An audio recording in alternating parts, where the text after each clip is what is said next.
when did you join Reform, John? A year ago. Right. And what made you do that? Because I like Nigel Farage and I like their policies. And what in particular? Which policies do you like? All of them. Like that debate that debate you had with Zia Youssef. Yeah. Now, I'll explain why. Go on. That debate it was a great debate. I really enjoyed it. Good. But I would believe him rather than you. Okay. And I'll tell you why. This is the problem that the two main parties have got. Yeah. Trust has headed off into the sunset. It's gone. But Please believe me. I don't disbelieve you, John, but then why do you trust Farage and what Zia Youssef was saying? Because honestly, I mean, you can believe him if you like, and that's entirely your prerogative. But I am telling you, as a matter of objective fact, we don't spend £7 billion on DEI. We just don't. Don't. You say we don't. It's objectively... It's a problem, isn't it? When people don't trust you and they trust them, well, that's like they're going to lean to them. Okay, so if Zia Youssef said that Jupiter had exploded, you would believe him, but it hasn't. Objective fact does matter, though, John. Or you, if you said the sun was going to shine tomorrow. So you wouldn't... What, if you Reform wouldn't? said it would, I'd trust them. So you what? Sorry. So let me get it straight. Look, John, let me just focus on that for a second. So if Keir Starmer gets up and says the sun's going to rise tomorrow, you won't believe him. No. Even though the sun has risen every day for the past millions of years. Yes, I'd say there's something dodgy about that. But look, take Robert Jenrick, for example. I don't know where to go with that, John, I have to say. Take Robert Jenrick, for example. Listen to him now. He speaks Reform. Everything he says, you'd think Reform voters were going, yeah, go on, Robert.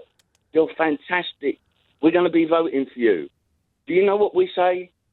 We say, Robert, if you truly believe that, if you really believe in your heart what you're saying, leave and come and join Reform. Otherwise, jog on. We don't trust you, we don't believe you, and we're not going to vote for you. I understand that trust has declined in politics. I understand it's declined in the media. But you would accept, wouldn't you? Let's just try and get to the sort of basics of this. Objective facts do exist. Facts exist, right? You accept that? Of course they do.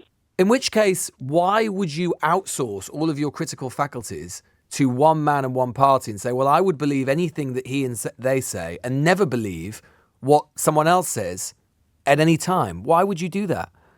Because I've told you. But that's illogical. It's called trust. But that's religious. I mean, that's John. That's religious. That's religious. I mean, that's like saying I only trust one church. Lewis, it's such a small word, but it means so much. We don't like being held in contempt by these politicians. We're not going to stand for it, and they're all going to go. We're going to drain the swamp. Nigel Farage will be the next Prime Minister. I promise you. I'm not saying that you're wrong, John. I'm just trying to understand why it is that, as a matter of a blanket policy, you would say that one man must be right about everything, and no other man or woman can ever be right about anything. That's just crazy. I didn't say no other. I just said I would trust them over them. So you're saying that you would... So is it a matter of trust, or is it a matter of saying that those people can never be right? It's a matter of believing who really has your best interest at heart.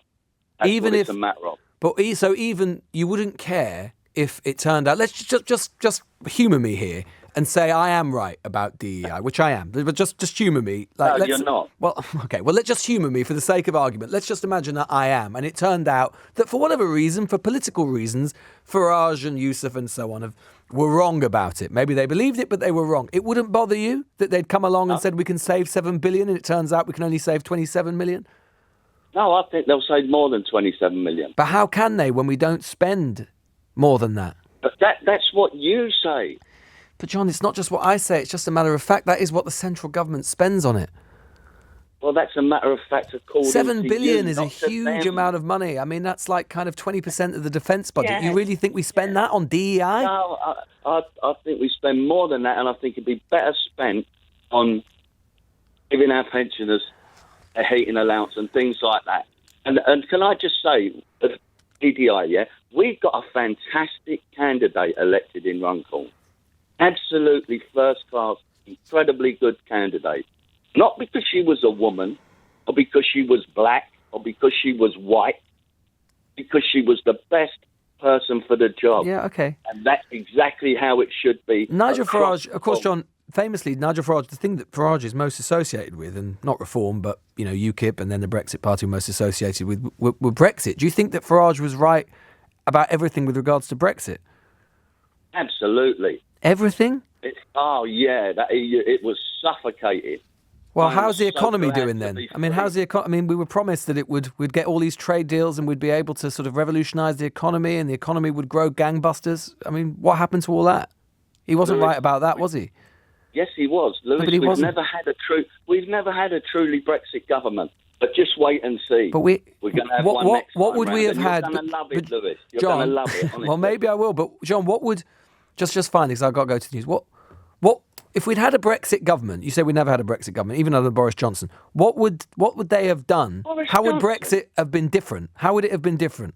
How? Well, I can't believe you just mentioned Boris Johnson, the man who we elected to stop illegal immigration and cut legal immigration, who tripled it. But how? I'm Please just asking, don't mention structurally him. speaking, how would Brexit have been different?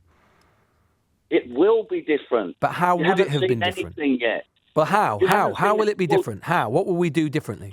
All I can say to you is wait until Nigel and Richard and the men and the women of Reform are in Downing Street, and you will see just how different it will be. But can you just name just one way in which Brexit will be different, John?